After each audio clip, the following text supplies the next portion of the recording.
Well otaku fan, तो आज हम बात करने वाले हैं साकामोटो डेज के एपिसोड 8 के बारे में। और अगर इससे पहले वाले एपिसोड को तुम सभी ने मिस कर दिया है तो घबराने वाली कोई बात नहीं है। मैंने उन सभी का लिंक डिस्क्रिप्शन में दे दिया है, तो एक बार जाकर चेकआउट जरूर कर लेना। तो चलिए अब बढ़ते हैं हमारी कहानी की ओर। एपिसोड की शुरुआत में हम माशिमो को देखते हैं, जिसे सड़क किनारे से 500 येन मिलते हैं। वो उसे लेकर साकामोटो की शॉप पर जाता है, पर वहाँ वो देखता है कि हाना रो रही होती है। वो उसे बोलता है, क्या हो गया बाबू, तुम रो क्यों रही हो? जिस पर हाना बताती है कि उसके पापा सिन और लू सुबह से ही गायब है, वो अभी तक वापस नहीं आए। फिर मासीमो उसे कैंडी देता है और कहता है, चुप हो जाओ बाबू, मैं तुमसे वादा करता हूँ, मैं तुम्हारे पापा को ढूंढ लाऊंगा। और पिसुके को उन्हें ढूंढने भेज देता है। इसके बाद हमें लैब वाले जेल का सीन दिखाया जाता है, जहाँ लू पूछती है, तुम कौन हो? जिस पर आसाकुरा बताता है कि वो इस लैब का हेड रिसर्चर है। इतना सुनते ही लू उसका गला पकड़ लेती है, क्योंकि उसे लगता है कि यही इस जगह का बॉस है। लेकिन आसाकुरा उसे कहता है, तुम थोड़ी बेवकूफ हो क्या? तुम्हारे साथ मैं भी इस जेल में बंद हूँ, तो मैं बॉस कैसे हो सकता हूँ? जो सुन लू शांत हो जाती है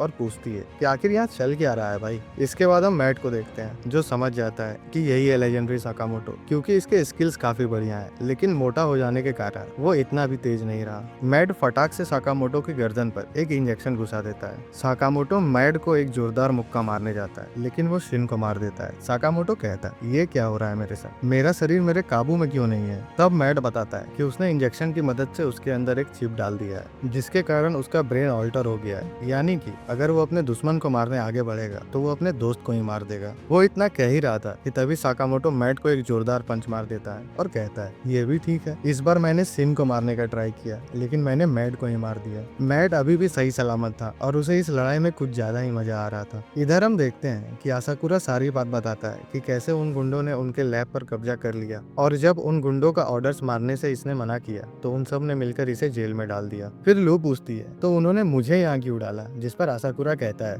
मुझे क्या पता, मैं तो तुम्हें जानता भी नहीं। इसके बाद लू टानाका का गर्दन पकड़ लेती है, क्योंकि उसी ने उसे यहाँ पर किडनैप करके लाया था, जबकि उसका मिशन तो सिन को किडनैप करके लाना था। सिन का नाम सुनते ही आसाकुरा कहता है कि वो तो उसे जानता है, बल्कि उसे माइंड रीड करने वाली पावर आसाकुरा की वजह से ही मिली थी। इधर लू को लगता है कि सिन की पावर्स तो उसके जन्म के साथ ही उसके साथ है। आसाकुरा बताने लग जाता है कि सिन भी एक आम बच्चा हुआ करता था। वो लैब में सुपर पावर के ऊपर रिसर्च किया करता था, लेकिन एक दिन उसका पुराना दोस्त आया और सिन को आसाकुरा के भरोसे छोड़कर कहीं गायब हो गया। उसके बाद से सिन उन्हीं लोगों के साथ रहने लगा। सिन बहुत ही ज्यादा शरारती बच्चा था। वो कहीं भी कोई जूस देखता तो उसे उठाकर पी जाया करता था। आसाकुरा को अपना रिसर्च कुछ ज्यादा ही पसंद था। उसे ये लगता था कि अगर उसकी सुपर पावर वाली रिसर्च कामयाब हो गई तो इंसानियत का बहुत ज्यादा भला होगा। सिन को भी उसका रिसर्च कुछ ज्यादा इंटरेस्टिंग लगता है, जिसके बाद वो दोनों हमेशा ही साथ रहने लगता है। काम के चक्कर में आसाकुरा की हालत कुछ ज्यादा ही खराब हो जाती है। उसके साथियों को लग रहा था कि ये फालतू ही रिसर्च कर रहा है,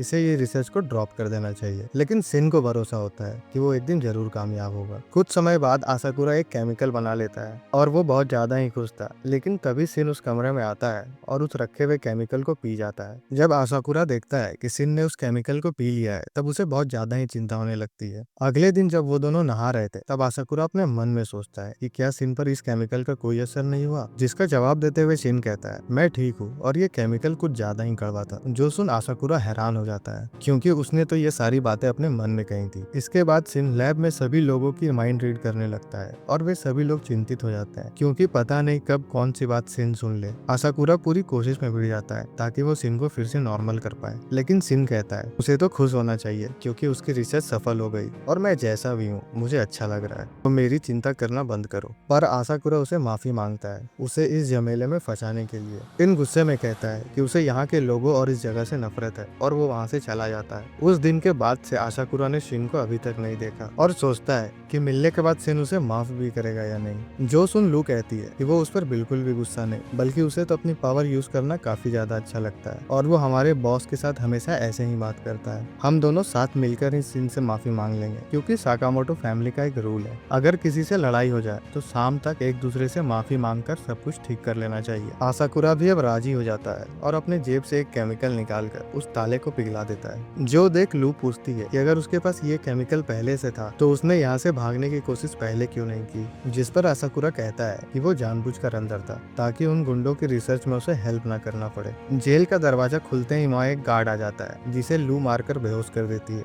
इधर हम देखते हैं कि साकामोटो फिर से सिन को एक मुक्का मार देता है। असल में मैड एक बटन दबाकर साकामोटो को कंट्रोल कर रहा था कि कब उसका ब्रेन ऑल्टर होगा और कब नहीं। मैड अपने अंदर भी एक इंजेक्शन लगाता है जिसके बाद उसका हाथ कुछ ज्यादा ही बड़ा और पावरफुल हो जाता है। जो देख सिन उसे लात मारने आगे बढ़ता है, लेकिन मैड एक बटन दबाकर उसके मूवमेंट को ही कंट्रोल कर लेता है और वो मैड की जगह साकामोटो को एक लात मार देता है, जिसके बाद साकामोटो कहता है नाइस किक बडी। मैड अकेला ही इन दोनों पर भारी पड़ रहा था। मैड सोचता है पता नहीं क्यों मेरे लीडर को सिन में क्या इंटरेस्ट है, जबकि इसकी पावर तो बिल्कुल ही फालतू है। साकामोटो सिन को उठाता है और कहता है सिन की एबिलिटीज फालतू नहीं है और ये हम अभी साबित कर देंगे तुम्हें। फिर मैड सभी इंजेक्शंस को एक एक करके अपने अंदर लगा लेता है, जिसके बाद वो हल्क जैसा बन जाता है, पर हाँ सिर्फ देखने में ही। साकामोटो सिन को मैड के सामने खड़ा कर देता है और वो पहले ही सिन को बता देता है कि वो उस पर कौन सा अटैक करने वाला है। साकामोटो का माइंड रीड करके सिन सभी अटैक को डॉज कर लेता है और वो सभी अटैक मैड को जाकर लगते हैं। इसके बाद मैड की वो दोनों अच्छे से धुलाई करते हैं और उसे हरा देते हैं। इसके बाद लैब के सभी लोग सिन और साकामोटो के गर्दन में लगे हुए चिप को निकाल देते हैं और वो लोग अब नॉर्मल हो जाते हैं। सभी साइंटिस्ट सिन को देखकर बहुत ज्यादा ही खुश होते हैं और उससे उस समय के लिए माफी मांगते हैं, जिस पर सिन उसे बताता है कि वो उनसे गुस्सा नहीं है और उसे उसकी पावर्स कुछ ज्यादा ही पसंद है। अब वो साकामोटो की शॉप पर काम करता है और अब उसकी लाइफ सॉर्टेड है। जिसके बाद वो साकामोटो से कहता है कि लेजेंडरी साकामोटो के पंचेस को डॉज करके उसे काफी ज्यादा अच्छा लग रहा है और क्योंकि साकामोटो अब मोटा हो चुका है तो उसके पंचेस भी काफी ज्यादा भारी हो चुके हैं। जो सुन साकामोटो सिन को मारने का सोचता है और कहता है मेरे मोटापे को बीच में मत लाओ। अब वो दोनों लू को छुड़ाने जेल वाले एरिया की तरफ भागने लगते हैं और सिन साकामोटो से पूछता है आप तो ऑर्डर के मेंबर हुआ करते थे, तो क्या सभी ऑर्डर के मेंबर इतने ज्यादा पावरफुल होते हैं? साकामोटो कहता है अगर सिन के जैसे 10 लोग भी ऑर्डर के एक मेंबर से लड़ेंगे तो मुश्किल है कि तुम सभी 6 सेकंड भी टिक पाओगे। ये सुनकर सिन को अच्छा नहीं लगता कि वो कुछ सेकंड भी एक ऑर्डर के मेंबर से नहीं लड़ सकता। साकामोटो कहता है अगर तुम्हारा कभी ऑर्डर से सामना हो तो मरे होने का नाटक करना। तभी अचानक इनके नीचे एक डोर ट्रैप खुलता है जिसमें साकामोटो गिर जाता है और वो दोनों अलग अलग हो जाते हैं। इधर हम रेंडियर को देखते हैं जो अपने दो साथी फोनिगारा और टाकामीडो के साथ था, क्योंकि उसके सभी गार्ड्स को तो सिसिबा और ओसारागी ने खत्म कर दिया था। वो लोग उस रेंडियर से पूछते हैं कि स्लर कहाँ मिलेगा, क्योंकि उनका मिशन ही था स्लर को खोजना और खत्म करना। रेंडियर कहता है कि वो किसी स्लर को नहीं जानता, जिसके बाद सिसिबा उसे कहता है कि वैसे भी तुम सभी ने इस लैब को अपने अंडर लेकर जेए का कानून तोड़ा है, तो अब तुम सभी को मरना होगा। तभी वो दोनों गार्ड सिसिबा के पास पहुंच जाते हैं। ओसारागी पूछती है कि क्या सिसिबा की पूरी बात खत्म हो गई,